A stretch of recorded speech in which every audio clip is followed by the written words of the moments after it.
If tonight your eyes are already heavy and your mind just wants to drift far away from everything that happened today, then let this old story open like a quiet door. Before there were mountains, before there was sea or stars, there was once an endless emptiness called chaos. From that place of nothing, everything began to take shape. Earth, sky, the deep, and the first gods stepped out, not with thunder, but with a presence that made the darkness tremble. Tonight, we will walk that whole path again, from when the universe was only a void, to the overthrows between God and God, to the moment humans appeared and the gods withdrew from the world. There was no sky, no earth, no sea, no day or night. Before all of that, the universe existed in only one state: chaos. Chaos was not loud disorder, not a swirling storm or collision. The Greeks used the word chaos to mean an endless void, empty, without shape, without direction, without light, without time. A presence of nothing, where nothing could yet be named and there was no place to put anything. In ancient thinking, this first state was not even darkness, because to call it dark, you would need the opposite: light. Chaos was simply pure emptiness, like a stage with no backdrop, no lights, no audience, only possibility, not yet anything happening. From that emptiness, the first entity of world order appeared: Gaia, Mother Earth. Gaia did not appear as a human with a body or a face, but was understood as the ground, the first layer on which all future beings would have a place to stand. If chaos was possibility, then Gaia was the beginning of what exists. Right after Gaia, an opposite reality formed in symmetry with the Earth: Tartarus, the abyss. If Gaia represented a stable surface above, Tartarus represented absolute depth below. It was not just a pit, but the idea of bottomless sinking, a place where anything that falls would never find an end. Between those layers, another force emerged: Eros, not the romantic love god from later stories, but the principle of binding, the force that prevents beings from drifting apart into meaningless directions, and instead draws them together to form structure. Without Eros, Gaia would stay an isolated ground, Tartarus a pointless void beneath. The universe would remain scattered pieces with no shape. With the coming of Gaia, Tartarus, and Eros, chaos was no longer a completely undefined nothing. Silence still covered everything, but the silence now had a form. There was an above, Gaia, a below, Tartarus, and a force that allowed things to meet, Eros. From this base, Greek myth believed the world began to gain orientation, even though light had not appeared and time had not begun to flow.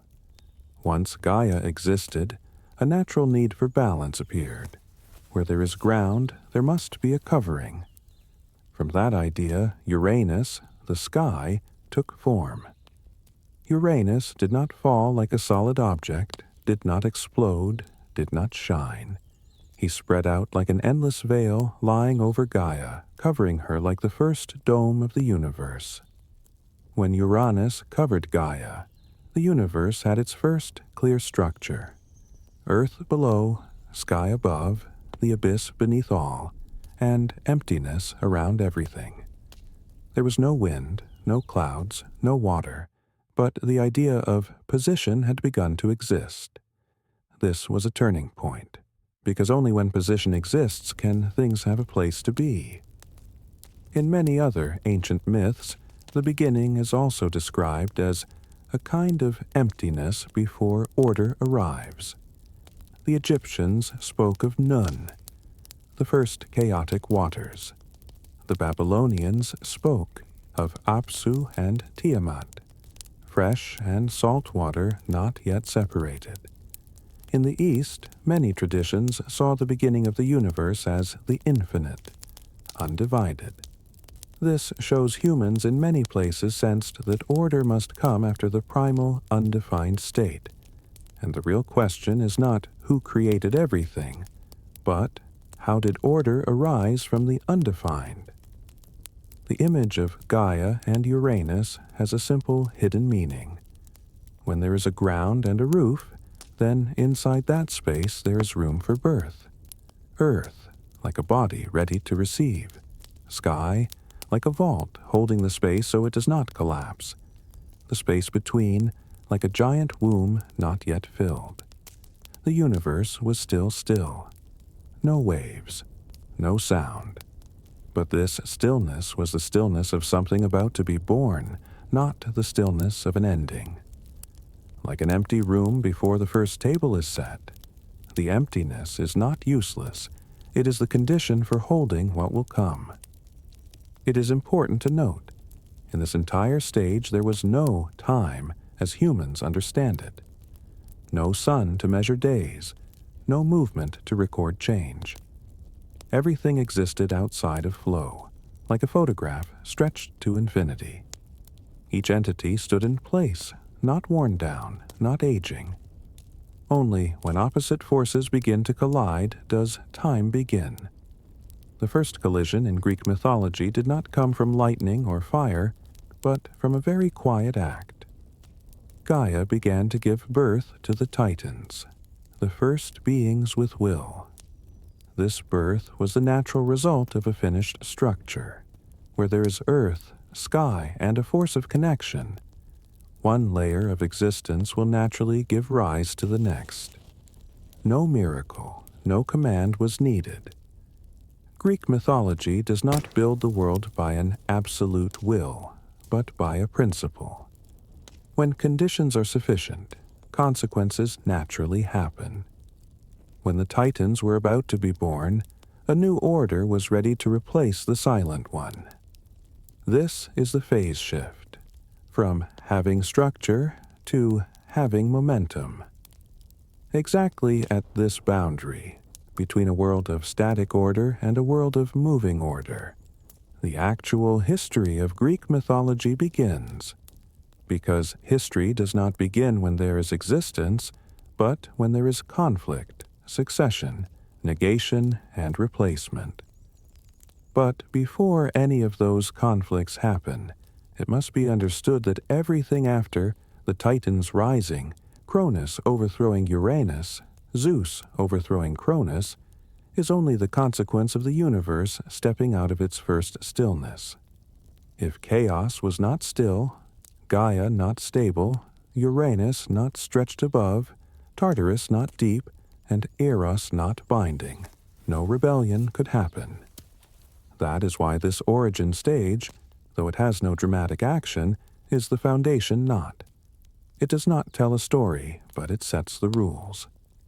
Everything after, the Titan War, Zeus's uprising, the division of the realms, the making of mankind, are just chapters unfolding from the rules set here. Once Gaia carried the seed of the next generation, stillness was no longer permanent. A silent pressure was gathering, like clouds before a storm not yet seen, like the breath held before the first word. There is no need to understand everything yet, only to see that from here the story will begin to move. Once the structure of sky and earth was set, the universe entered the stage of giving birth to a new generation of life and order. Gaia was no longer just unmoving ground. She became the source of birth. Inside her, the first seeds of life began to stir, not with sound or light, but with a faint tremor of matter doubling itself. Those first beings were called the Titans, the second generation of the universe. In Greek myth, Titans were not only giant gods, they stood for basic principles: time, the sea, memory, light, and justice. Each Titan was a principle, not simply a person. From Gaia and Uranus, 12 Titans were born, 6 male, 6 female, symbolizing balance between motion and stillness, foundation and sky, creation and hidden destruction. In Greek cosmology, every act of the first generation is symbolic.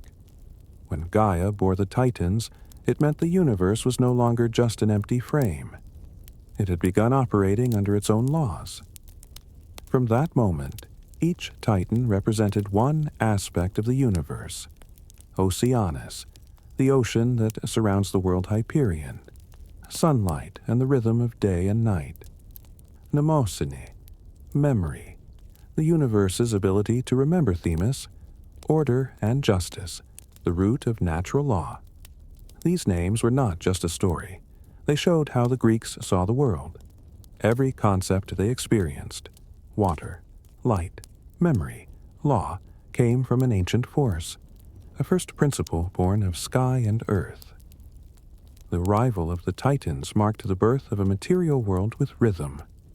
Light and shadow began to take turns. Mountains and seas formed their boundaries. Up and down gained clear meaning. For the first time, the universe breathed in cycles, no longer still like a flat mirror. At this stage, Eros, the first binding force, was still present. No longer just a faint vibration, Eros now acted as the invisible thread balancing the divine generations, preventing collapse back into chaos. Without Eros, the Titans would be separate blocks of power. With Eros, they existed as a system, creating a shared rhythm for the young universe. To the Greek mind, that was essential.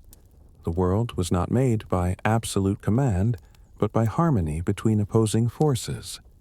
Gaia stood for stability. Uranus stood for expansion, the limitless dome above. When the two combined, the Titans were born as the natural outcome of balance. And from that same balance, the first tensions would slowly form. Because wherever order exists, the possibility of breaking order also lives. But in this moment, while Gaia is still full, while Uranus still rests gently above, while the Titans have only just opened their eyes, the world is still in the calm dawn of the universe. The first sound of life is very soft. The shift of earth, the slight ripple of air, the earliest heartbeat of formed existence. There is no need to remember all the Titan names. Only understand that from this point on, the world has more than one voice, more than one force sharing the same sky. And once there are many voices, disagreement will soon appear, because that is the nature of existence. The Titans had been born, but none of them were allowed to step into the world. They existed, but were not permitted to appear. Uranus held them all inside Gaia, as if their birth was only an event, not a right to live. Greek myth does not describe this with emotion. It does not say Uranus was angry or cruel. It only states a fact. A new generation was kept back, not allowed to emerge, and so the growth of the universe was stopped. In ancient Greek thought, that is the true nature of wrong. Wrong is not malice. Wrong is stopping something that has already been born from continuing forward. Gaia carried them inside her, so she felt that compression more than anyone else.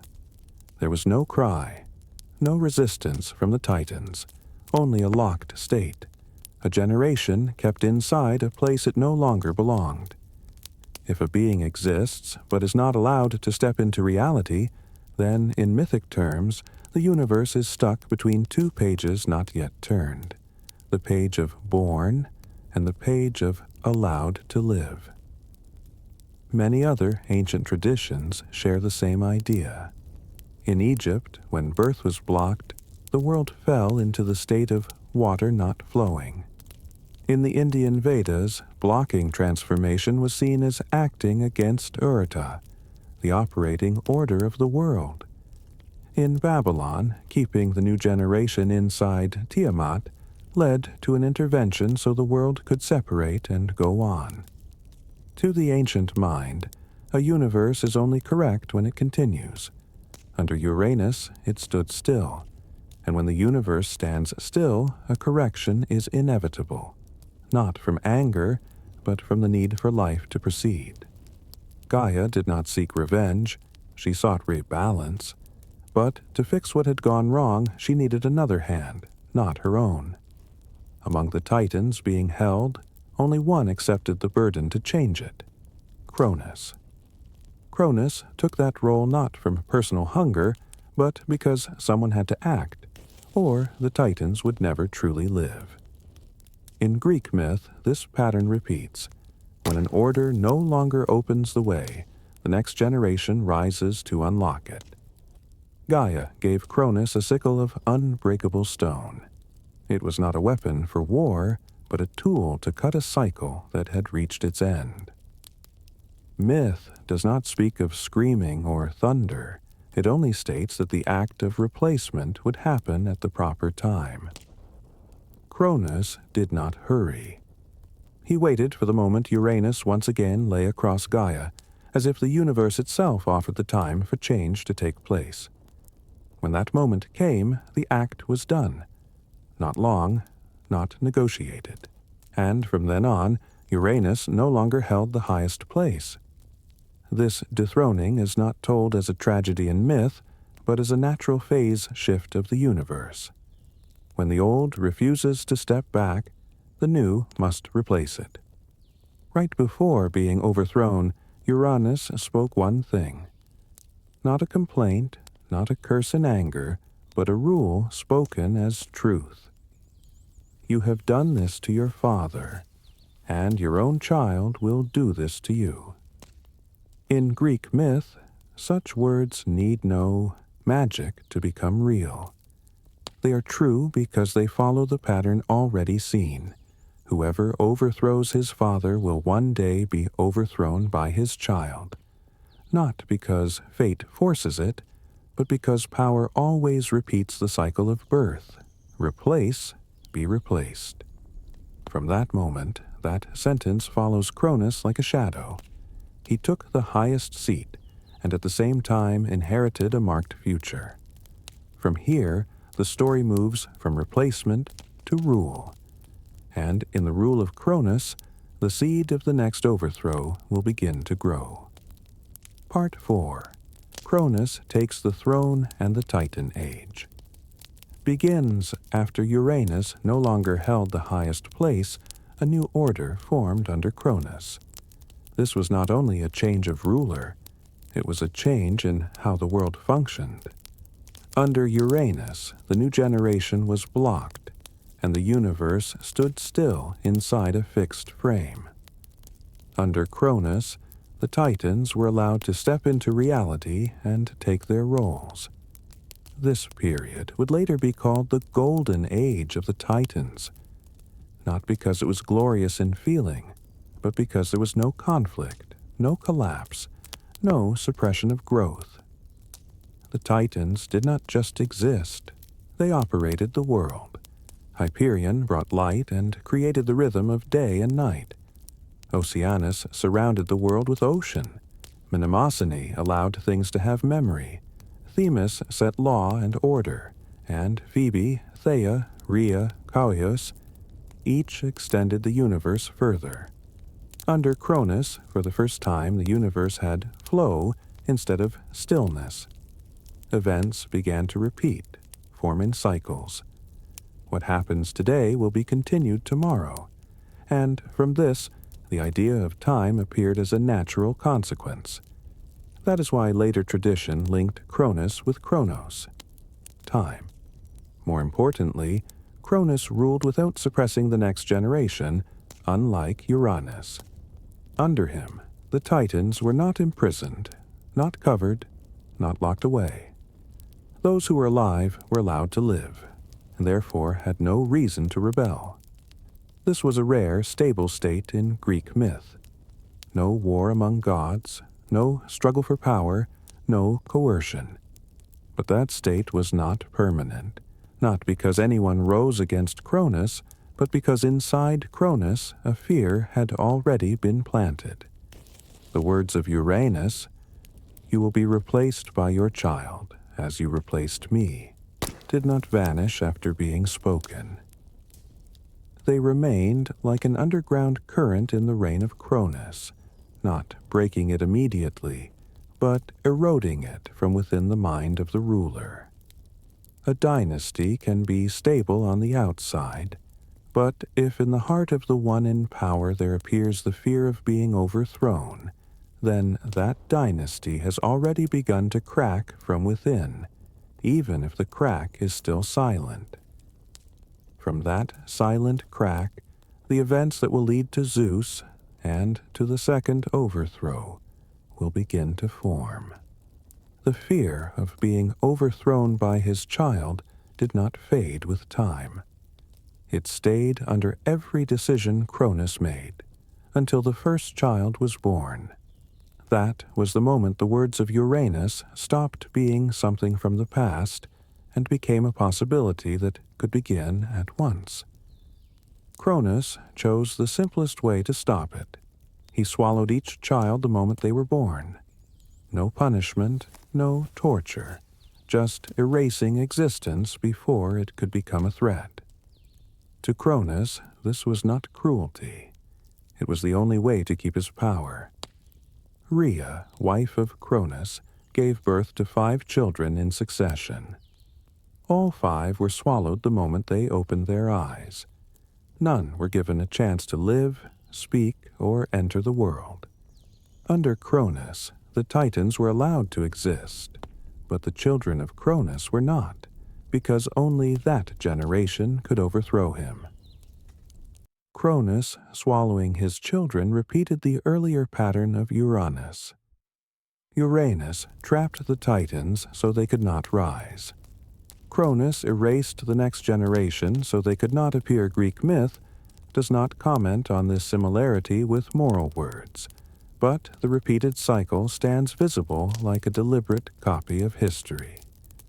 Only with the 6th child did the cycle break, not because Cronus stopped, but because Rhea chose not to obey anymore. Instead of giving the baby to Cronus as before, she hid the child and gave him a stone wrapped in cloth. Cronus swallowed the stone as he had swallowed the others, without hesitation, without checking, without doubt. Fear had turned his rule from governing to total control. And, like all power based on control, it is only strong while the controlled still obey. The child hidden was Zeus. From that moment, Cronus's power still looked intact, but it had been pierced. One child had escaped the fate he tried to impose. Zeus was taken away immediately after birth. Rhea did not keep him near. Any trace might cause Cronus to suspect. She brought Zeus to a hidden place. Tradition says Crete, where no Titan eyes and no ears of Cronus could reach. Zeus was not raised in public sight, but in deliberate concealment. In many versions, he fed from the divine goat Amalthea and was guarded by nymphs. Those who kept him even made loud noise, with drums or swords hitting shields to cover the sound of his cries, in case Cronus could hear from afar. Meanwhile, Cronus believed all his children were gone, and so the curse of Uranus no longer threatened him. This was the first moment Cronus disconnected from reality. He believed he had sealed the future, but the future had already escaped his grasp at the root. Saving Zeus was the smallest deviation in the cycle. Yet tiny deviations like this are what change the direction of all Greek myth later.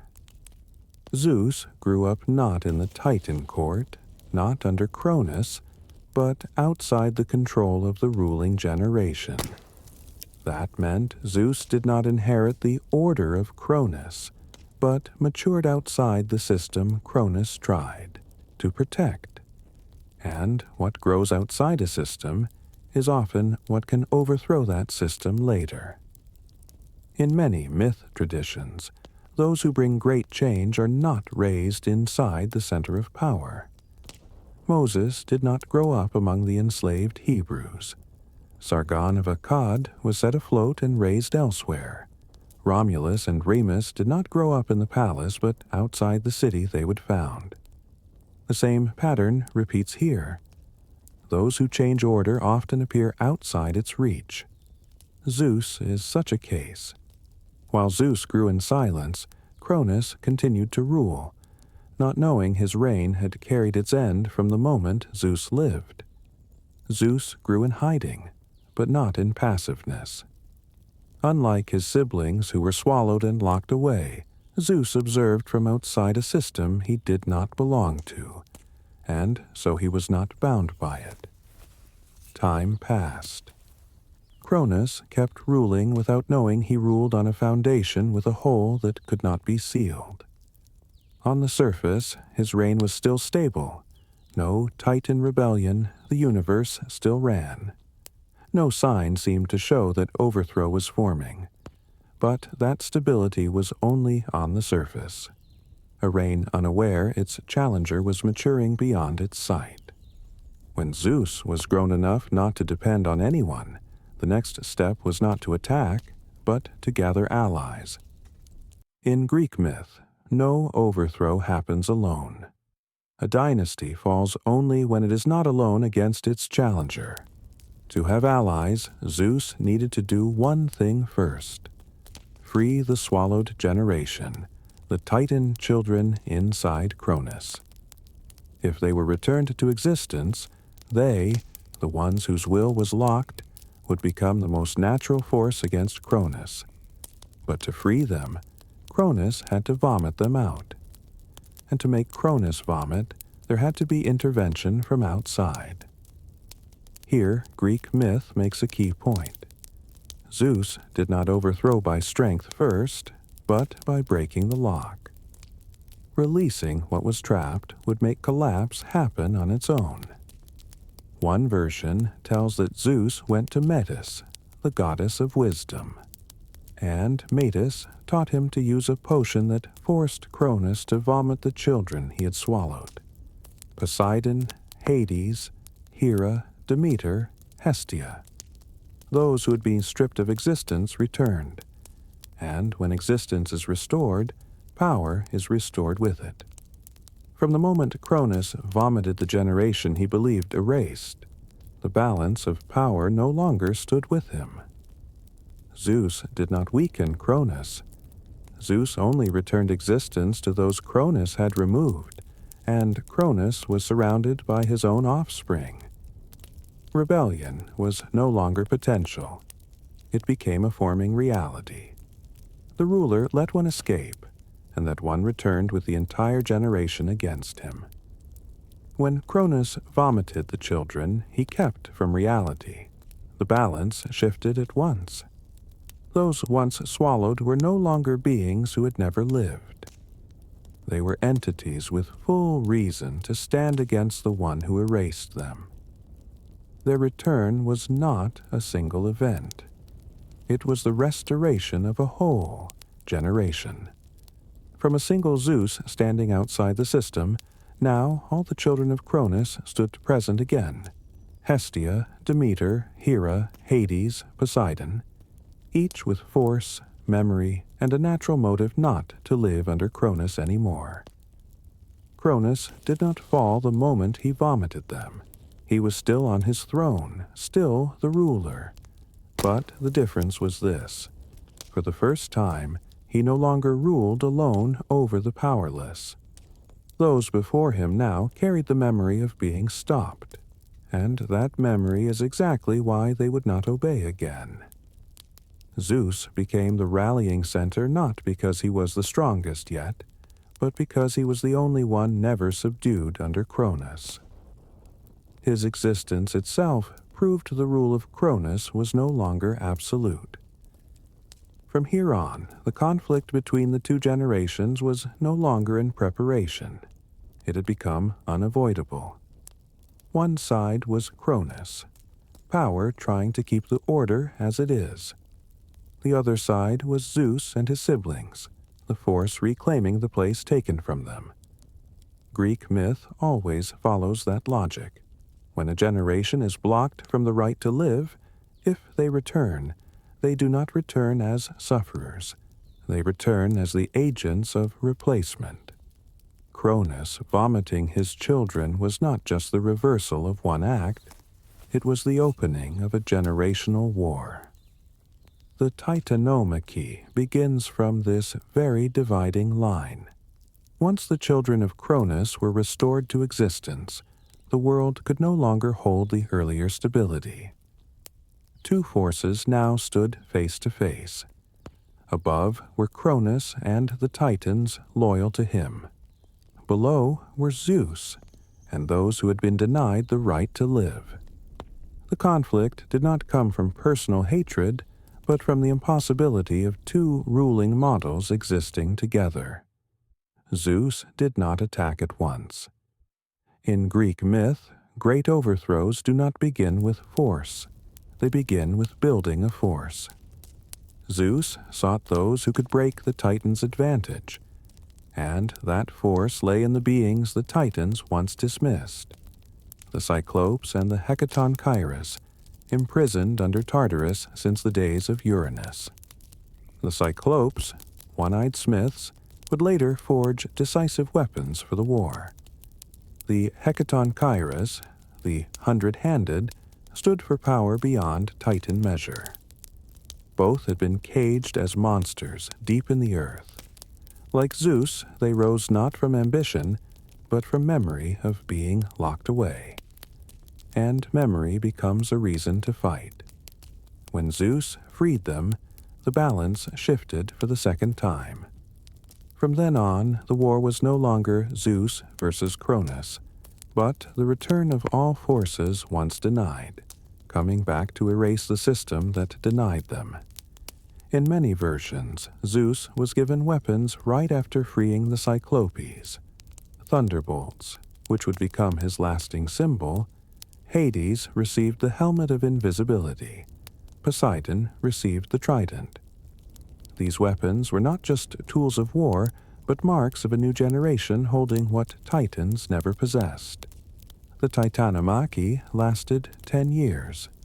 No persuasion, no bargaining. Not because they refused peace, but because they no longer shared the same idea of power. One side believed power must be kept. The other believed power must pass on. In Greek myth, war is not treated as an accident, but as the final result of a chain already prepared. The Titans once blocked the next generation, so when the next generation gained force, war was consequence, not surprise.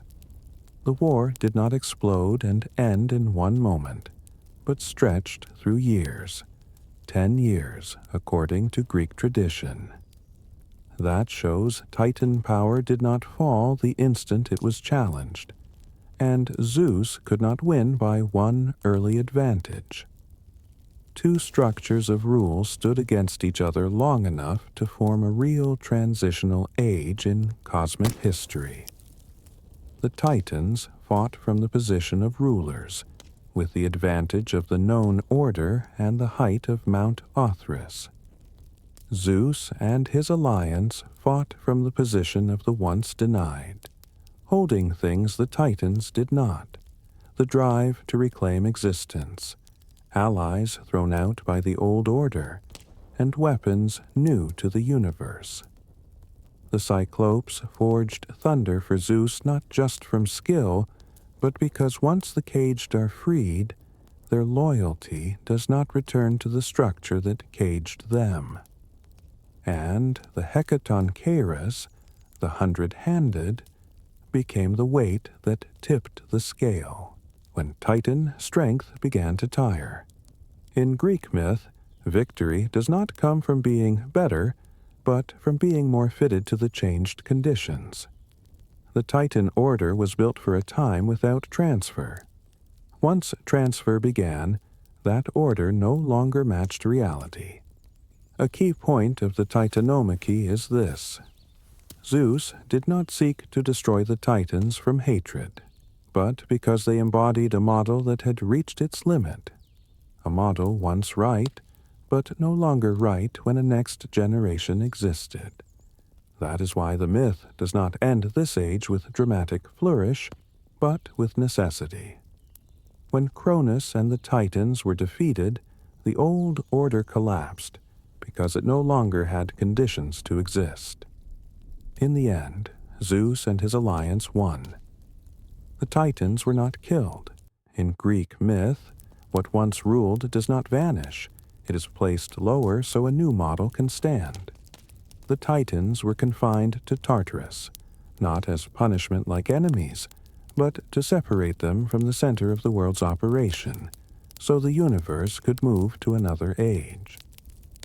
With the fall of the Titans, for the first time since chaos, the universe did not only change who held power, but how power was understood. After the victory, Zeus did not rebuild the world on the old frame. He reorganized the universe to prevent the cycle seen with Uranus and Cronus from repeating. That is the difference between a winner and a replacer. The Titans replaced Uranus by taking his seat. Zeus replaced the Titans by changing the rules after winning. The defeated Titans were pushed to Tartarus, not to erase them, but to remove them from shaping the new order. The Hecaton Kyres, once caged by the Titans, now became their guards, a clear reversal of roles. The locked become the keepers. Zeus kept his allies near. Poseidon and Hades did not return to dependence, but became equal pillars to divide the world in the next step. The Cyclopes did not return to darkness, but became the source of power tools for Olympus.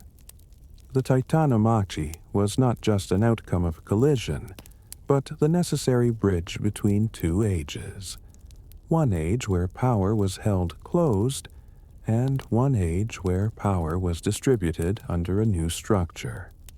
From here, for the first time since the universe gained order, the world would no longer be ruled by one alone, but by a generation sharing rule on Olympus. This set the foundation for the next era, not the age of Titans, but the age of the Olympian gods. Once the Titans were removed from rule, the empty space at the top of the universe had to be filled. Zeus did not take over the way Cronus took from Uranus. He did not stand alone. He formed a new ruling layer on Mount Olympus, which would become the center of power in Greek myth. The three brothers, Zeus, Poseidon, and Hades, divided the world among themselves. Zeus ruled the sky and held final authority. Poseidon ruled the sea and all moving waters. Hades ruled the underworld, the realm of darkness and the dead. This division marked a fundamental shift from the 2 ages before. Power was no longer kept by one being. Uranus held everything. Cronus held everything. But Zeus chose not to repeat that model. Power was divided by domain, not overlapped by command. This division did not lead to inner war, not because they were bound by affection, but because distributing power from the beginning removed the reason to rebel. When each has a rightful realm, conflict over the throne has no ground to form. Olympus was not just a residence. It was a symbol of a new order, a system where many gods coexist at the top, with Zeus not the sole owner of the universe, but the one holding the final say. Beneath Olympus, other forces of the world settled into place. Day and night continued under Hyperion's rhythm.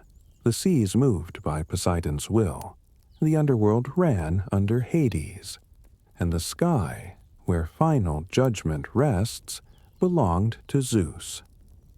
The establishment of Olympus meant the universe for the first time did not only move under natural principle, but was influenced by a level of thought that could judge and adjust. Unlike the Titans, who embodied principles, the Olympians embodied will that could choose within principle.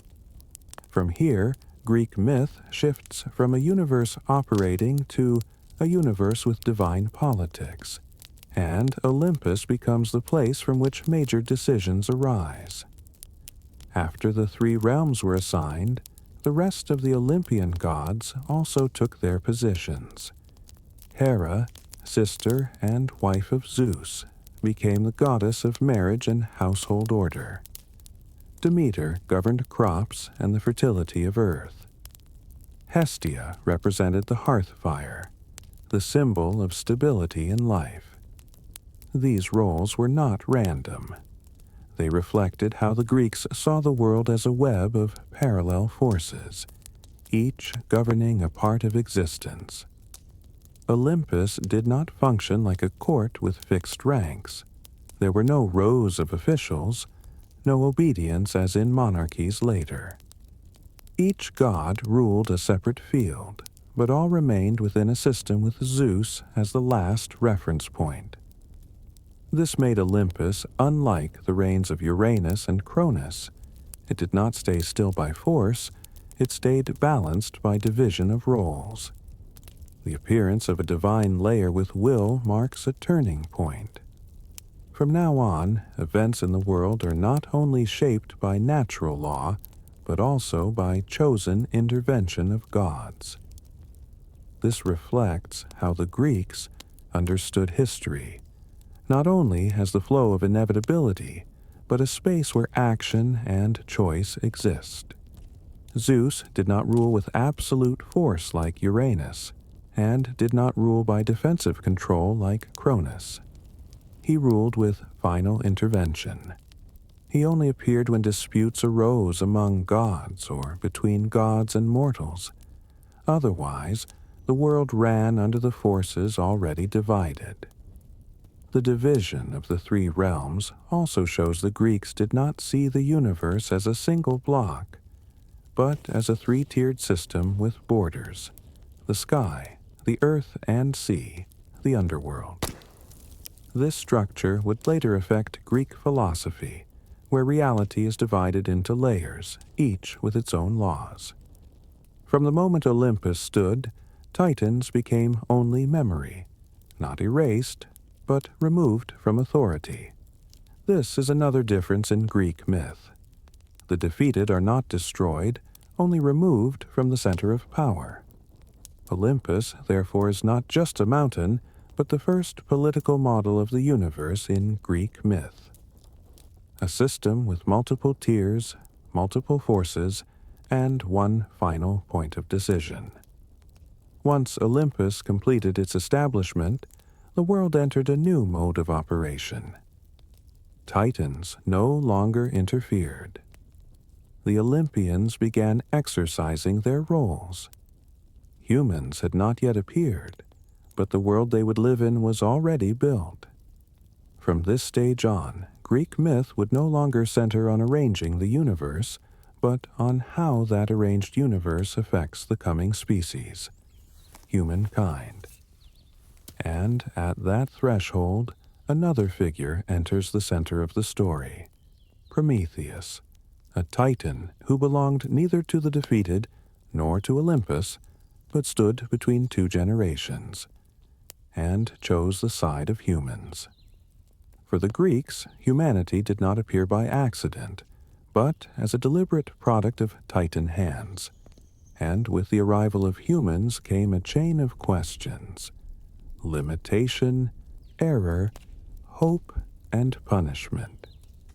Once the order of the gods on Olympus was set, the story moved down from the ruling layer to the layer of human existence, a new species appearing in a world shaped by titans and gods. Prometheus stood between two ages, born in the age of Titans, still alive in the age of Zeus. because he stood between, he did not fully belong to either side. Prometheus did not rebel against Zeus like the Titans once did, but he also did not submit fully to Olympus. In Greek myth, he is the figure who sees the gap in the current order and tries to fix it by his own action. Humans, in the most common version, were shaped by Prometheus from earth and water. He saw that humans were unfinished creatures, weak, unarmed, without fur for warmth, without claws to hunt, a being with mind but no means to survive. Zeus did not see humans as central to rule. To him, humans were a minor species, neither worth favor nor worth care. The world was built for gods to rule. Human presence did not change that order. Prometheus saw it differently. He believed humans should not only be born, but be given the ability to survive. Otherwise, birth is only form without function. From here, his action becomes the turning point. He stole fire, kept under Zeus's control, and gave it to humans.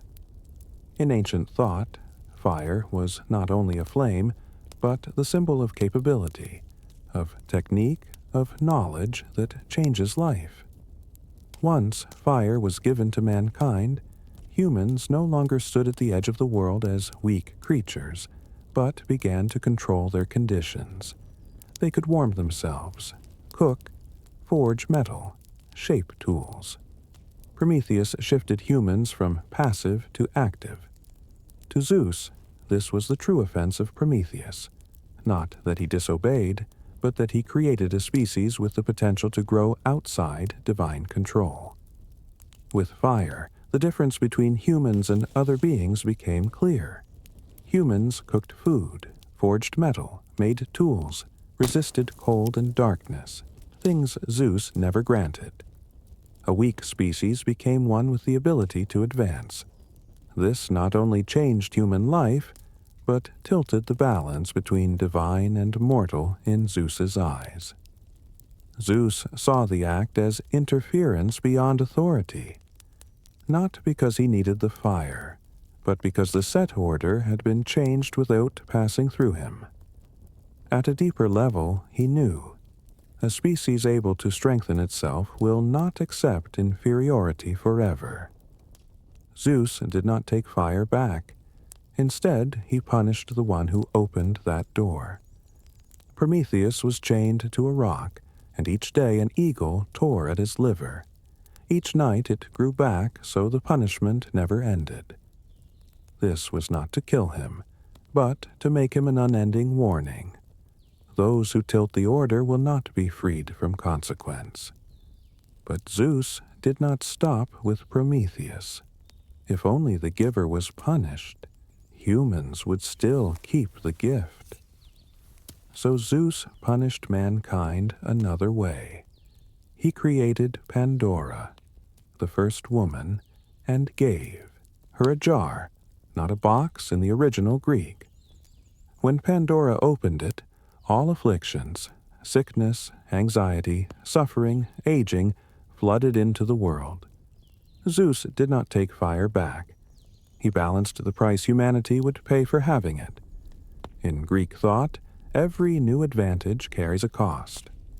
The only thing left inside the jar when Pandora closed it was elpis, hope.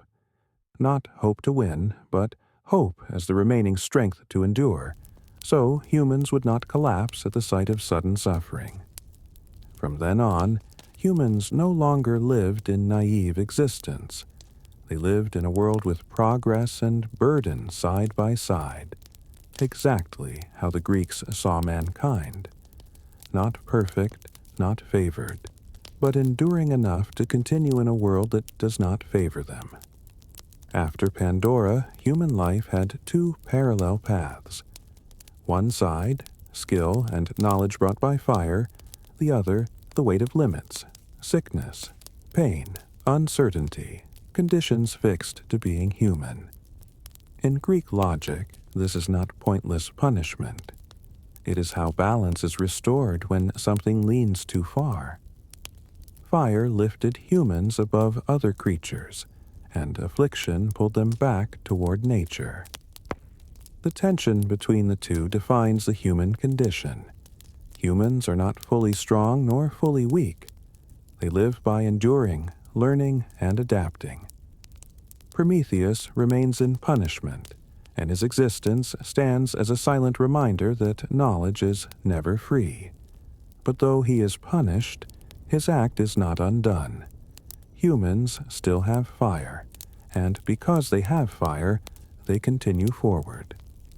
From here, myth leaves the layer of first creation and turns to the question, what will humans do with their capability through the ages? Greece does not tell human history as one straight line, but divides it into ages, each reflecting a decline in humanity from its beginning point. From the moment Pandora opened the jar and sufferings poured out, humankind was no longer seen as a newly born species, but as one entering a process of decline. Greek myth does not describe human history as a rise, but as a descent from an original standard. The Greeks divided the history of mankind into 5 ages, each a step further down from the age before. 1. The Golden Age. That was when humans lived under Cronus. No war, no forced labor, no hunger. People did not work to survive. The earth produced on its own. No torment of old age. When life ended, one fell into sleep without pain. This was a time when humans were closest to gods, not because they were noble, but because the world had not yet been diminished. 2. The Silver Age. Under Zeus, order changed. Humans lived long but were foolish and defiant, showing no reverence to the gods. Law first appeared to deal with their defiance. Life became heavier. The natural ease of the Golden Age was gone. 3. The Bronze Age humans turned violent and war-driven. War was not an accident. It became part of life. They were strong in body but coarse in mind, and their own violence led them to extinction. 4. The Age of Heroes. This was a positive exception in the slope of decline. A unique generation born to achieve great deeds. Perseus, Heracles, Theseus, names that glowed in a short interval. This age is seen as a final bright flare before darkness. 5. The Iron Age. This is the age humans were living in according to the Greeks, an age of hard labor, endless war, envy, injustice, betrayal, and suffering, as the ground state. No more direct rescue from the gods. Humans struggle with their fate on their own. In this framework, humanity does not progress. It erodes. Each generation stands further from the starting point, and every gain in technique cannot compensate for the decline in nature itself. The Greek view of human history as a downward slope was not mere pessimism. It reflected their observation of how order wears down over time.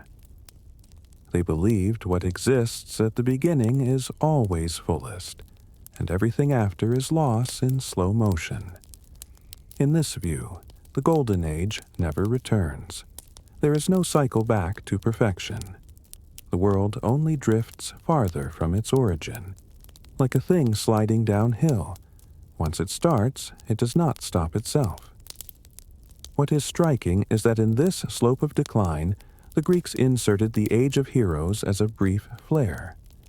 Figures like Perseus, Heracles, Theseus were not a proof of human progress, but a last, bright surge before the graph sinks. An exception, not a reversal.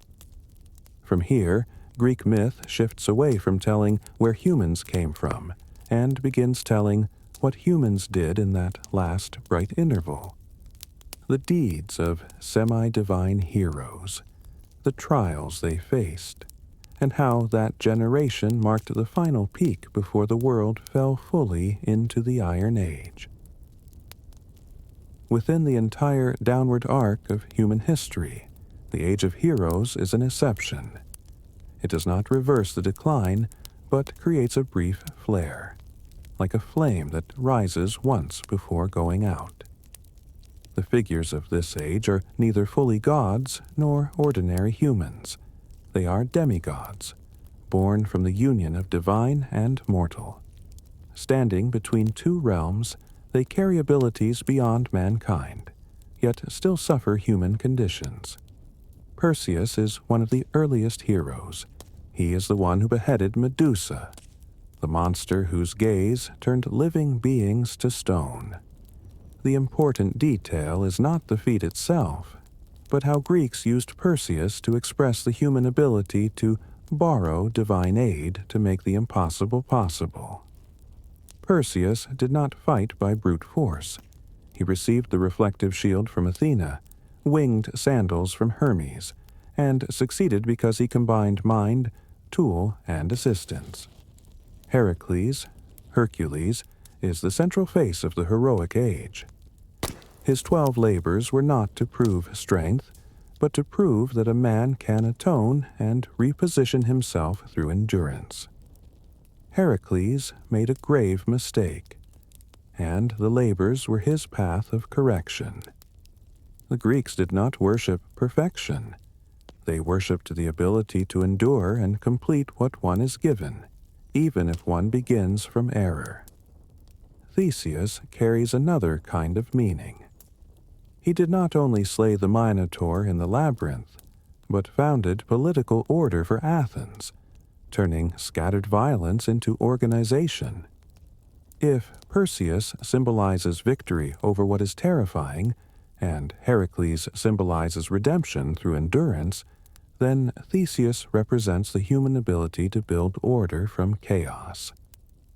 All three did not reverse the age, but they marked that even in a declining world, humans can still produce singular peaks that do not lift all mankind, but leave a bright trace in collective memory. The Age of Heroes is not a hope for a better future, but a proof that even in a world sliding downward, there can still be moments worth telling. These heroes did not live to change the fate of humanity. They lived to mark that in an age of decay, there are still individuals who rise above the baseline. The Greeks did not see them as saviors. They are lone summits on a downward curve. The common thread among heroes is this: they appear exactly when an act beyond normal human capacity is needed, and they disappear once that role is done. None of them creates a new age. They simply prove that humans are not fully powerless before circumstance. After this generation, humanity returned to its path of decline: war, betrayal, thinning of character and will. The heroic age is like one deep breath before the body returns to its slow and heavy rhythm. It does not deny the fall. It highlights the fall by showing how high a peak once existed. From the ground of this heroic age, myth shifts to another great arc. The arc the Greeks saw as the marker that closes the hero age. The voyage of Jason and the Golden Fleece, an adventure where victory does not bring salvation, but leads to ruin by the hands of allies themselves. Perseus, Heracles, and Theseus showed that humans can conquer monsters. Jason will show that sometimes victory itself opens the road to downfall. When the light of the heroic age was about to fade, the story of Jason opened like the tragedy of a hero's own making. If Perseus, Heracles, and Theseus stood for human victory over monsters, Jason stood for the cost of such victories. Jason was heir to the throne of Iolcus, but his kingdom was stolen. To reclaim it, he had to attempt what seemed impossible: to find and return with the Golden Fleece, symbol of lawful kingship and rightful rule. The journey was not made alone. Jason gathered a crew, the Argonauts, made up of the greatest heroes of Greece. They sailed on the ship Argo to Colchis, where the fleece was guarded by dragons and enchantments. This journey was not like Heracles's, not a war with beasts, but a negotiation between human limits and heroic ambition. In Colchis, Jason met Medea, daughter of King Aeetes. She was intelligent, skilled in magic, and in many versions, forced by Aphrodite to fall in love with Jason. Because of that love, Medea betrayed her father and helped Jason survive the impossible trials.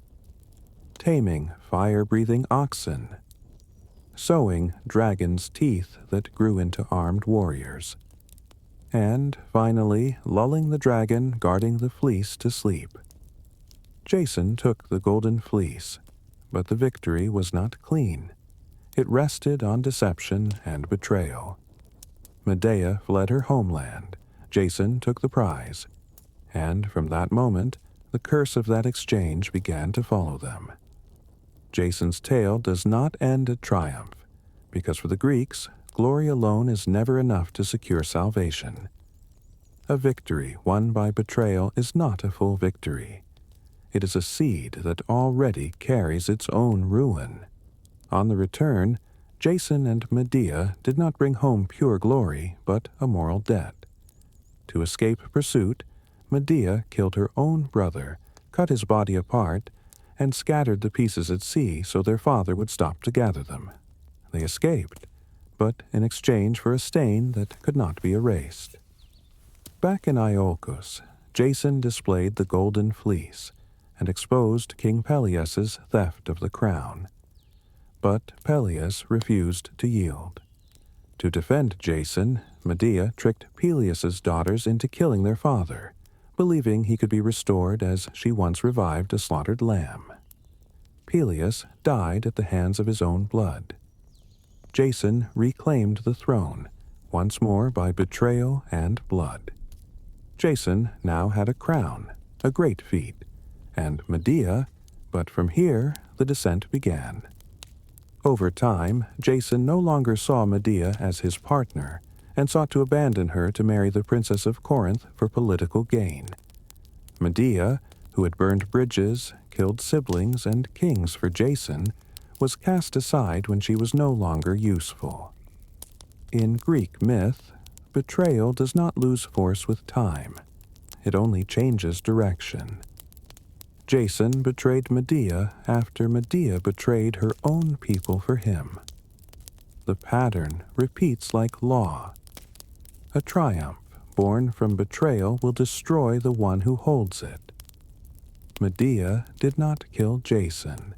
She killed the children she had borne him, cutting off his future rather than his life, and vanished before he could retaliate. Jason lived, but without throne, without children, without glory. What remained of the journey named Golden Fleece was not victory, but a life emptied by the cost of that victory. Jason's end is not a violent death, but a slow collapse, true to the spirit of Greek tragedy. The deepest tragedy is not a sudden fall, but watching everything once won slip away while one is still conscious. Jason aged in silence, alive but with nothing left to protect. The seas, the comrades, the golden fleece, all remained only as proof that not every victory is worth winning. Jason's story does not stand beside Perseus and Heracles as a pure triumph, but as a warning. Some glories can only be gained by betrayal, and when traded for betrayal, glory will return to collect its price. After Jason, myth shifts to a different kind of tragedy, one not born from ambition or betrayal, but from a heavier force, fate. If Jason's tale answers the question, can victory lead to ruin? The answer is yes. Then the story of Thebes and Oedipus will answer another. Even without wrongdoing, can humans escape what is set for them? After tales of victory and the cost of victory, Greek myth shifts into a different tone. The tragedy of fate, where humans are not destroyed by ambition, not destroyed by betrayal, but by a sentence spoken before they even begin to live. The story of Thebes begins with Cadmus, the founder of the city. He did not commit a great wrong. He did not overthrow anyone. He simply followed a prophecy to search for his kidnapped sister and settle where a cow lay down. By obeying that divine direction, Thebes was founded, a city born from the will of the gods, not from human ambition. But it is in Thebes, a city built in right intention, that the deepest tragedy of fate unfolds generations later, the tragedy of Oedipus. Oedipus had done nothing wrong before the prophecy was spoken. It reached him before he even understood the world. You will kill your father and marry your mother. Unlike Cronus or Jason, Oedipus did not rebel against fate. He did what any rational being would do. He fled from the place he believed his parents lived to avoid making the prophecy come true. But by trying to escape fate, he walked straight into it. On his journey away, he met a stranger and killed him in a dispute. That stranger was his true father. Then he arrived in Thebes, solved the riddle of the Sphinx, was welcomed as king, and was given the queen as wife, his own mother. No act of Oedipus was driven by malice, yet every act carried him exactly toward what had been foretold. In Greek myth, this is a dividing line. Tragedy does not always come from fault. Some tragedies come from the structure of the world itself, where humans move only within rails already laid. Oedipus learned the truth only after everything was done. And when truth surfaced, punishment did not come from the gods. He blinded himself and left the city, so that he would not have to look upon a life that had become proof of fate. The tragedy of Oedipus does not end when he blinds himself. What the myth underlines is the spread of consequence. Fate does not bind a single person. It drags an entire line. The sons of Oedipus, Eteocles and Polynices, committed none of their father's actions, yet they were pulled into an inevitable end. The two brothers killed each other in a battle for Thebes, each struck down by the other's hand, sealing the truth that a bloodline marked by fate does not end in one life. The Greek conviction here is simple. There are forces that cannot be avoided by goodwill, cannot be dodged by cleverness, and cannot be broken by strength. The House of Thebes stands as a counterweight to the myths of strength and triumph before it. Perseus, Heracles, Theseus, Jason, different as they all battled what could be overcome. But in Thebes, the enemy was not outside. It was inside the design of life itself, where no one can step off a line already drawn. With the fall of Thebes, Greek myth closes the era of the individual hero and moves toward a war greater than any tragedy before. A war where glory, fate, betrayal, and the end of an age all converge into a single event. The Trojan War. If the tragedy of Thebes showed that fate can bind one bloodline, the Trojan War showed that fate can bind an entire age. This war did not begin from political ambition, but from a small incident, a choice made in the realm of gods. At the wedding of Peleus and Thetis, every god was invited, except Eris, the goddess of discord. Eris threw a golden apple onto the table with the inscription, "For the fairest." 3 goddesses, Hera, Athena, Aphrodite, claimed it. They did not ask Zeus to judge. Zeus pushed the decision down to a mortal. Paris Prince of Troy. Each goddess offered Paris a reward if he chose her. Hera offered power, Athena offered victory in war. Aphrodite offered the most beautiful woman on earth. Paris chose Aphrodite. His reward was Helen, wife of Menelaus, king of Sparta. From a choice about beauty, war was unlocked. Not because beauty destroys, but because the choice of one person can pull forces far larger than himself. The Greek kings united under Agamemnon to reclaim Helen. The war was no longer about love. It became a war of honor, and in the Greek world, honor is heavier than survival. Troy became the battlefield, and the final heroes of this age stepped into view. Achilles, symbol of absolute strength with a short life. Hector, symbol of duty and dignity in defeat. Odysseus, symbol of wit instead of force. The war lasted 10 years.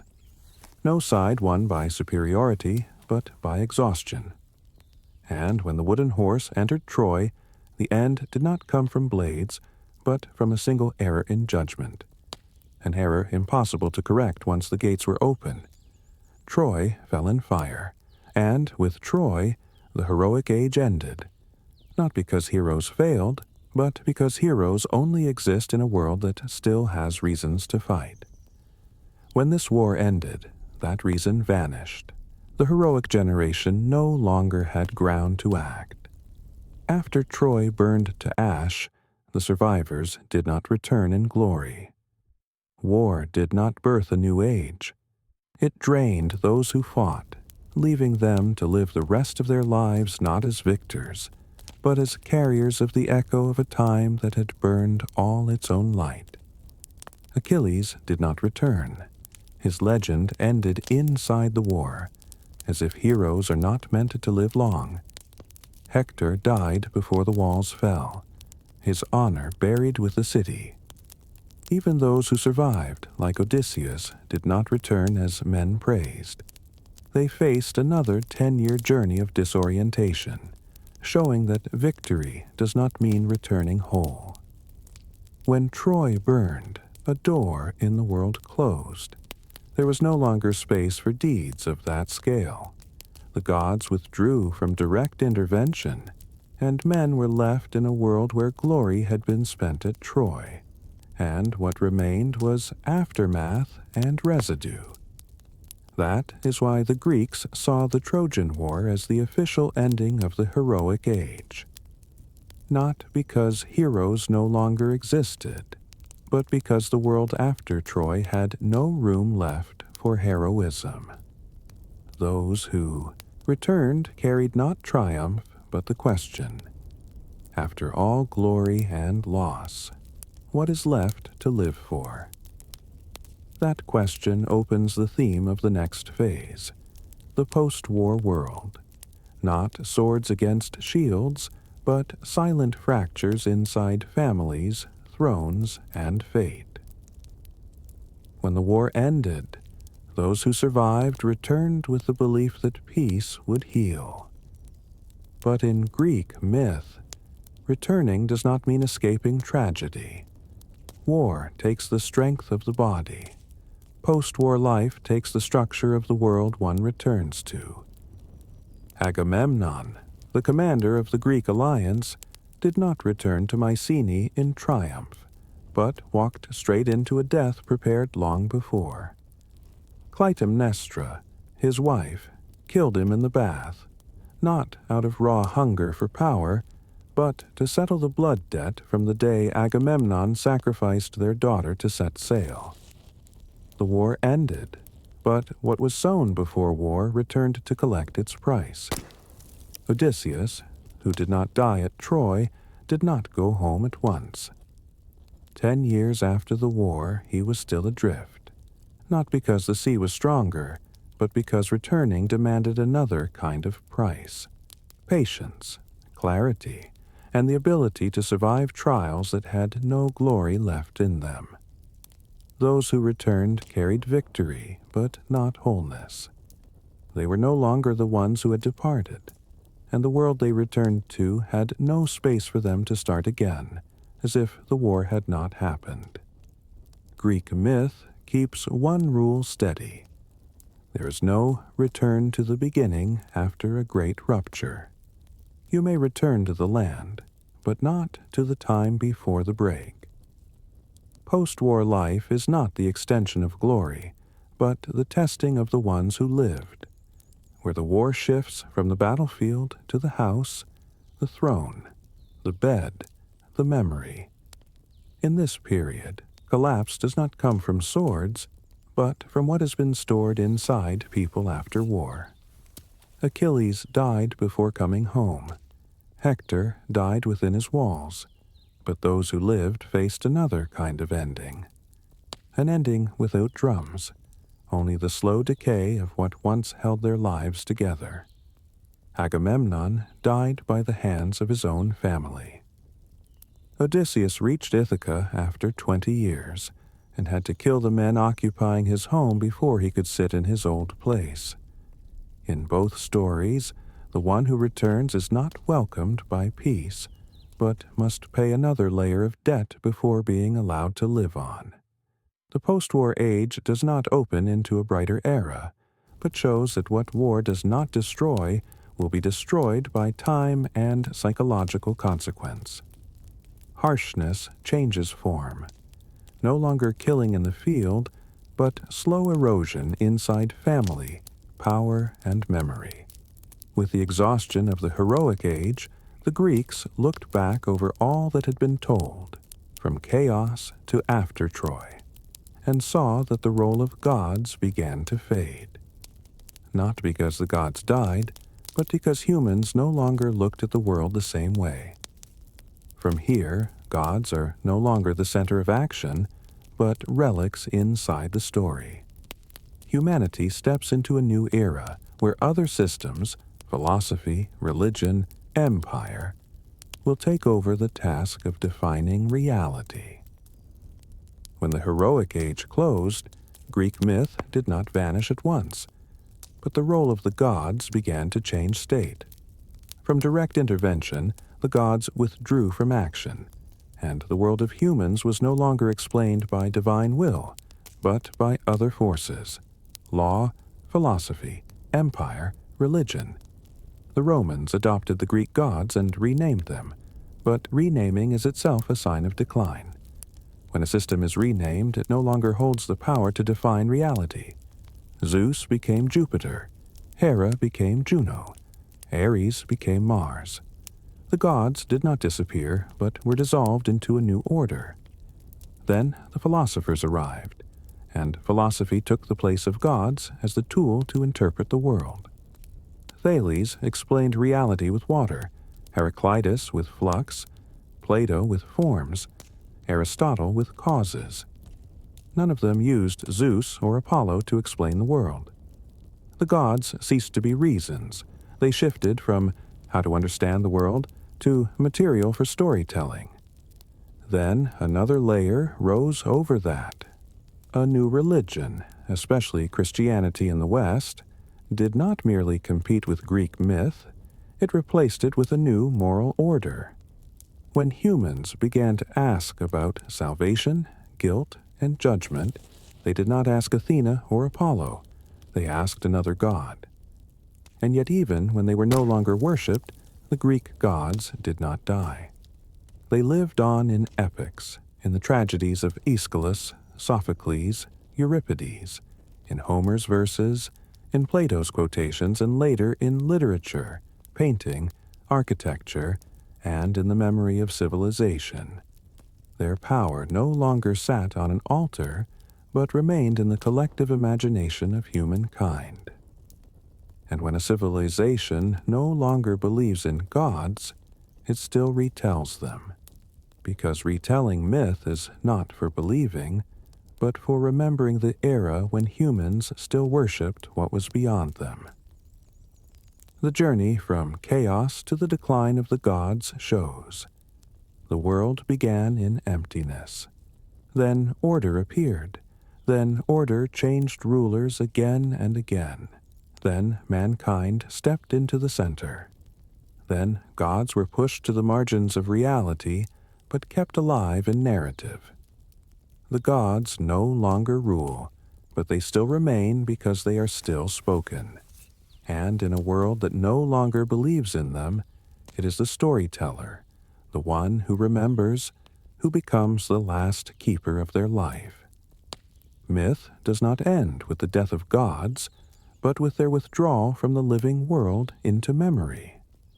From then on, the gods exist only as long as humans still retell them. And tonight, by tracing their entire story again, the gods are still alive in another form. Not on Olympus, but inside the act of telling by the last human voice that remembers. And so the journey, from chaos to the Titans, to Olympus, and finally to the point where the gods live only in memory, comes to a close. Not with a thunderclap, but with a slow retreat into quiet. The world goes on, humans go on, only the role of gods has changed its place, from power into remembrance. These stories last not because they are right or wrong, but because people keep telling them. As long as someone remembers, the gods do not disappear. If you want more nights like this, where vanished civilizations are told in a slow rhythm, not to finish understanding, but to linger a little longer with a world before sleep, you can subscribe so you won't miss the next journeys. Perhaps next time it will be Egypt, or Mesopotamia, or Rome in its decline. But the tempo will be the same, quiet, unhurried, letting history drift by like a wide, deep drowsiness. If you have stayed until this final moment, that alone is enough reason for this story to have been told. See you in the next video. Sleep well.